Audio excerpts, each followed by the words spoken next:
गोटे सुंदर घर तैयारी करिबा गोटे सुंदर घरे रहिबा समस्तंकर आशा। तेबे वास्तुर नियम अनुसार निर्माण करा जायतिबा सुंदर घर परिवारर बहुत उन्नतिर कारण होइथाय। आ वास्तु दोष थिले जेते सुंदर घर हेले मध्य ताहा परिवारर पतनर कारण हुए। स्वास्थ्य हानि सहित धन हानिर कारण मध्य होई पारे। तेबे कादुओ को जिबे काहेकि गड़ धोइबे काहेकि गृह निर्माण पूर्वरु वास्तु नियम को फॉलो करंतु एवं सेही अनुसार गृह निर्माण करंतु। तेबे जदि आपण घर ऑलरेडी बनेई सारिछंती ताहाले मध्य ए वीडियो देखिबा जरूरी। एहाको देखिबा द्वारा आपण जानि पारिबे केउंठारे केउ वास्तु दोष रहिछि एवं ता सहित तार प्रतिकार मध्य करि पारिबे। तेबे आजिर वीडियो रे चलंतु जानिबा केउ दिगरे रहिबो घरर प्रवेश द्वार, केउ दिगरे सोइबे घरर मुरबी, केउ दिगरे सोइबे कुनी कुनी सदस्य माने एवं नव विवाहित मानक पई केउ दिगटी सबुठारु शुभ, केउ दिगरे रहिबो बाथरूम, ता सहित केउ दिगरे धन रहिले धन बढ़ी चलिबो। आउ डेरी काहेकि चलंतु आरंभ करिबा आजिर वीडियो। गृह निर्माण पई सबुठु प्रथमे दरकार जमी। जमी जदि आपनक पाखरे ऑलरेडी अछि ताहाले भलो कथा। जदि जमी किणुछंती ताहाले निज स्वप्नर घर तयारी करिबा पई जमी किणला बेले ध्यान दियंतु। जमीर आकार चारि कोणिया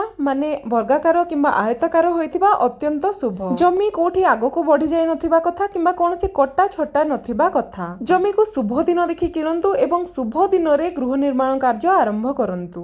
मन इच्छा गृह निर्माण कार्य आरंभ कले बहुत बाधा विघ्नर सम्मुखीन हेबाकू पड़िथाय। तेणु जातक देखाई शुभ दिन रे कार्य आरंभ करंतु। तेबे गृह निर्माण पई घरर प्रवेश द्वार शुभ दिगरे रहिबा अत्यंत जरूरी। प्रवेश द्वार भूल दिगरे थिले घरर बाकी समस्त जिनिस वास्तु अनुसार होइथिले मध्य ताहा शुभ फल देई न थाए। तेणु घरर प्रवेश द्वार वास्तुसम्मत हेबा एवं शुभ दिगरे रहिबा अत्यंत जरूरी। साधारणतः पूर्व उत्तर किंबा उत्तर पूर्व दिगरे प्रवेश द्वार रहिबा शुभ बोली मान्यता रहिअछि।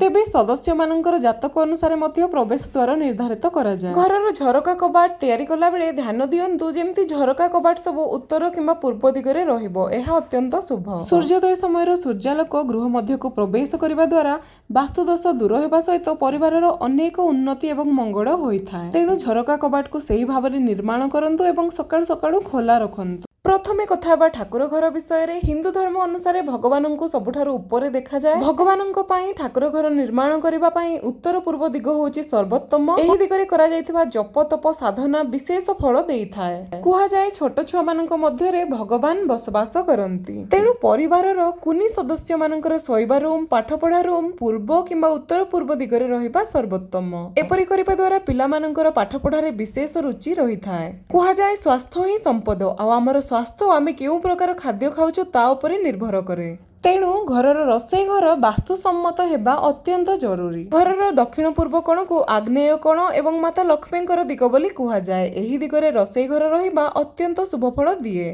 आपण जदि काहा घरे टेस्टी खाइबा खाउछंती ताहाले ध्यान देबे तांको घरर रसोई घर निहाती दक्षिण पूर्व कोण रे रहिथिबो। दक्षिण पूर्व दिगरे रसोई घर थिले ध्यान दियंतु दक्षिण पूर्व कोण रे जेमति पानीर कोनोसी स्रोत नथाय।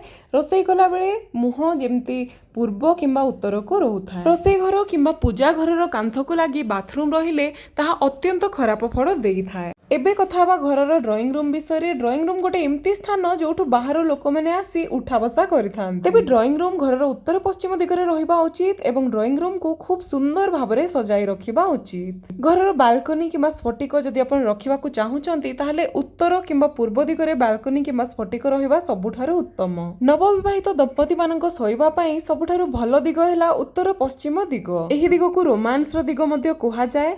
तेबे बाथरूम तयारी करबा पई मध्य उत्तर पश्चिम दिग को सबुठारु उत्तम बोली मान्यता दिया जायछि। घर ठारो दूर रे बाथरूम रहिबा बहुत शुभ फल देइथाय। किंतु आजिकाली किछि ना किछि कारणर समस्त अटैच बाथरूम तयारी करूछंती। एपरि परिस्थिति रे ध्यान दियंतु बाथरूम रो कबाट जेमति सब बेले बंद होई रहिबो।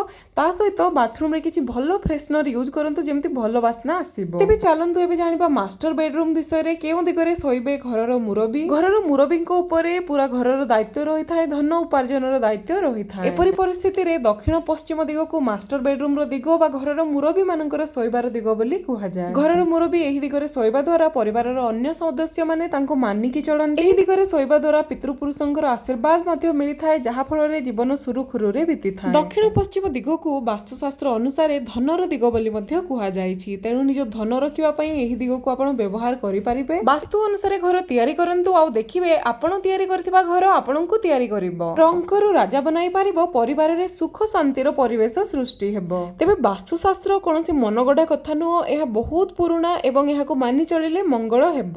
ମନରେ କୌଣସି ପ୍ରଶ୍ନ ରହିଥିଲେ କମେଣ୍ଟରେ ଲେଖିକି ଜଣାନ୍ତୁ। ଆଜି ପାଇଁ ଏତିକି। ବହୁତ ବହୁତ ଧନ୍ୟବାଦ।